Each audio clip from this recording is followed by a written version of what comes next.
PT Kunjumuhammad ശരിയ പ്രതിയായ ലൈംഗിക അതിക്രമ കേസിൽ തുറന്നു പറച്ചിലുമായി ചലച്ചിത്ര പ്രവർത്തക ആശ ആച്ചി ജോസഫ് ഇന്ന് രംഗത്തെത്തി. മുഖ്യമന്ത്രിക്ക് പരാതി കൊടുത്തിട്ടും മൊഴി രേഖപ്പെടുത്താൻ 4 ദിവസം എടുത്തതായും മാധ്യമങ്ങളിൽ വാർത്ത വന്നിട്ടും പോലീസ് FIR ഇട്ടില്ല എന്നുമാണ് ആശ പറഞ്ഞത്. ആശയുടെ തുറന്നു പറച്ചിൽ വായിച്ചപ്പോൾ കേരളത്തിലാണ് ജീവിക്കുന്നത് എന്നതിൽ ഓർത്ത് അപമാനം തോന്നിയെന്ന് പ്രതിപക്ഷ നേതാവ് VD സതീശൻ രൂക്ഷമായി തന്നെയും പ്രതികരിച്ചു. ആ പ്രതികരണത്തിലേക്ക് ആദ്യം. 24-ാം തീയതി കിട്ടിയ ഒരു കാര്യം 8-ാം തീയതി വരെ എന്തുകൊണ്ട് FIR എടുത്തില്ല എന്ന കാര്യത്തിന് മുഖ്യമന്ത്രി ആഭ്യന്തര വകുപ്പിൻ്റെ ചുമതലയുള്ള ആളാണ്. മുഖ്യമന്ത്രി മറുപടി പറഞ്ഞേ മതിയാവും, പറയണം. ഇതൊക്കെ ഇരട്ടത്താപ്പ് പറ്റില്ല, ഇത്തരം കാര്യങ്ങളിൽ ഇരട്ടത്താപ്പ് പറ്റില്ല. ഇവർ സമൂഹ മാധ്യമങ്ങളിൽ നടത്തുന്ന പ്രചരണവും ഇതും തമ്മിൽ യാതൊരു ബന്ധമില്ലല്ലോ. സ്വന്തക്കാർ വന്നു കഴിഞ്ഞപ്പോൾ പ്രത്യേക സ്നേഹം കൂടിയാണ്. മുഖ്യമന്ത്രിക്ക് നേരിട്ട് പരാതി കൊടുത്തിട്ട് ഇതാണ് സ്ഥിതിയെങ്കിൽ ഒരു പോലീസ് സ്റ്റേഷനിൽ പോയി പരാതി കൊടുത്താൽ അവർ പരിഹസിക്കുകയാണ് പലരും പോലീസ് സ്റ്റേഷനുകളിൽ ഈ സ്ത്രീകളെ. അത് സംഭവിച്ചുകൂടാ കേരളത്തിൽ, അത് ഉറപ്പുവരുത്തണം. അതാണ് പ്രമുഖർക്കെതിരെ പരാതിപ്പെട്ടാൽ നിശബ്ദരാക്കാൻ സമ്മർദ്ദമുണ്ട് എന്നായിരുന്നു വനിതാ കമ്മീഷൻ അധ്യക്ഷയുടെ ഇന്നത്തെ ഇതോടുള്ള പ്രതികരണം. സർക്കാർ ശക്തമായ നടപടിയെടുത്തെന്ന് മന്ത്രി R ബിന്ദു ഇന്ന് വ്യക്തമാക്കി.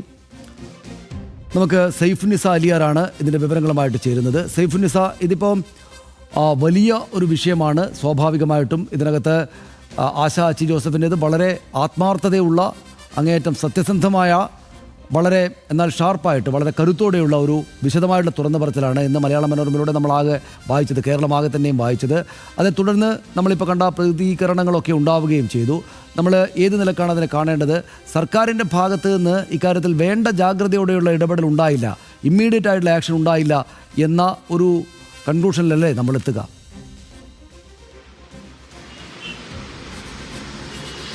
സനീഷ്, തീർച്ചയായും. കാരണം ഇതിലെ പരാതിക്കാരിയായ ആശ ആച്ചി ജോസഫ് പോലും ആ കാര്യം തന്നെയാണ് പറയുന്നത്. എന്തുകൊണ്ട് FIR ഇടാൻ ഇത്രയധികം വൈകി എന്ന് തന്നെയാണ് അവരുടെ കുറിപ്പിൽ അവർ പറഞ്ഞു വെക്കുകയും ചെയ്യുന്നത്. കാരണം നവംബർ 24-ന് ഇക്കാര്യം മുഖ്യമന്ത്രിക്ക് പരാതിയായി നൽകുന്നു. ഈ പരാതി നൽകി 4 ദിവസത്തിന് ശേഷമാണ് 2 വനിതാ പോലീസുകാർ വന്ന് മൊഴിയെടുക്കുന്നത്. ഈ 2 വനിതാ പോലീസുകാർ വന്ന് മൊഴിയെടുത്ത് പോകുന്നു. പിന്നെ അതിനെക്കുറിച്ചൊരു വിവരവുമില്ല. പിന്നീട് കുറേ ആളുകൾ തനിക്ക് പിന്തുണയുമായി വരുന്നു.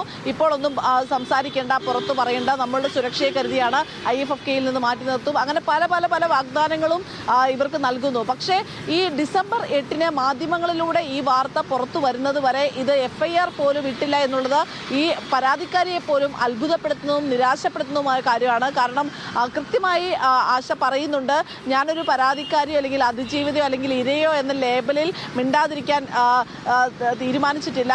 താൻ ഇത് തുറന്നു പറഞ്ഞാലേ ഭാവിയിൽ ഇനി പുറത്തേക്ക് പരാതിയുമായി വരാനായി ആർക്കെങ്കിലും ഒരു ധൈര്യം ഉണ്ടാവുകയുള്ളൂ. ഒപ്പം തന്നെ ഈ അരികുവൽക്കരിക്കപ്പെടുന്നവരുടെ അവസ്ഥ, തൻ്റെ അവസ്ഥ ഇതാണെങ്കിൽ അരികുവൽക്കരിക്കപ്പെടുന്നവരുടെ അവസ്ഥ എന്തായിരിക്കുമെന്ന ആശങ്കയും ആശ പങ്കുവയ്ക്കുന്നുണ്ട്. തീർച്ചയായും ഇതൊരു ഗൗരവമായ വിഷയം തന്നെയാണ്. കാരണം ഒരു സർക്കാർ സ്ഥാപനത്തിനകത്ത് വെച്ച് ഒരു അതിക്രമം നേരിടുകയും ആ അതിക്രമം പരാതിയായി മുഖ്യമന്ത്രിക്ക് നൽകുകയും അതിൽ ഒരു പോലീസുകാർ വന്ന് മൊഴിയെടുക്കുകയും ചെയ്ത് എന്തുകൊണ്ട് FIR ഇടാൻ വൈകുന്നു എന്നുള്ളത് ആണ് ചോദ്യം. അത് തീർച്ചയായും സമൂഹത്തിൽ നേർക്ക് തന്നെയാണ് ആശ ചോദിക്കുന്നത്. കാരണം എന്തുകൊണ്ടാണ് ഇത്ര വൈകുന്നത്? അത് പ്രധാനപ്പെട്ട ആളുകൾക്കെതിരെ അത്തരം പരാതികൾ ഉയരുമ്പോൾ അത് മൂടി വെക്കാനുള്ള ശ്രമം നടക്കുന്നു എന്ന് വനിതാ കമ്മീഷൻ അധ്യക്ഷ പോലും വിമർശിക്കുന്നു. പ്രതിപക്ഷ നേതാവ് അതിനെ ഇത്ര ദിവസം ഈ പരാതി ഒളിപ്പിച്ചു വെച്ചു എന്ന് ആരോപിക്കുന്നു. അപ്പോൾ ഇതിനെല്ലാം തന്നെ സർക്കാർ കൃത്യമായ മറുപടി പറയേണ്ടതുണ്ട്. കാരണം ഇത്രയും പ്രമുഖരായ ആളുകൾ പോലും ഒരു പരാതി ഒരു വിഷയമായി അവതരിപ്പിക്കുമ്പോൾ അതിൽ കൃത്യമായ നടപടി എടുക്കാൻ സർക്കാർ എന്തുകൊണ്ട് വൈകുന്നു എന്നുള്ളത് സർക്കാർ തന്നെ വ്യക്തമാക്കേണ്ടതാണ്. ശരി, നന്ദി സൈഫുന്നിസ വിവരങ്ങൾക്ക്. വളരെ പ്രമുഖരായിട്ടുള്ള ആൾ പരാതി നൽകിയിട്ടും എന്തുകൊണ്ട് സർക്കാർ ഇതെടുത്തില്ല എന്ന ചോദ്യം സ്വാഭാവികമായിട്ടും വരും. കാരണം അവർ വളരെ കേരളത്തിലെ സാംസ്കാരിക രംഗത്ത് വലിയ തോതിൽ നേരത്തെ മുതലേ ആളുകൾക്ക് അറിയാവുന്ന ഒരു ആളാണ് ആശ ആച്ചി ജോസഫ്, ഡോക്യുമെൻ്ററി സംവിധായിക എന്ന നിലയിൽ. പക്ഷേ അതുമാത്രവുമല്ല, ഒരു സ്ത്രീ അവരുടെ പ്രശ്നങ്ങൾ വന്ന് പറയുമ്പോൾ പോലീസ് അതിൻ്റെ പ്രാഥമികമായിട്ടുള്ള മൊഴിയെടുക്കാൻ പോലും 4 ദിവസത്തേക്ക് വൈകി എന്ന ചോദ്യം, എന്ന ഒരു അറിവ്, അതൊരു ബുദ്ധിമുട്ടുണ്ടാകുന്ന അറിവാണ്.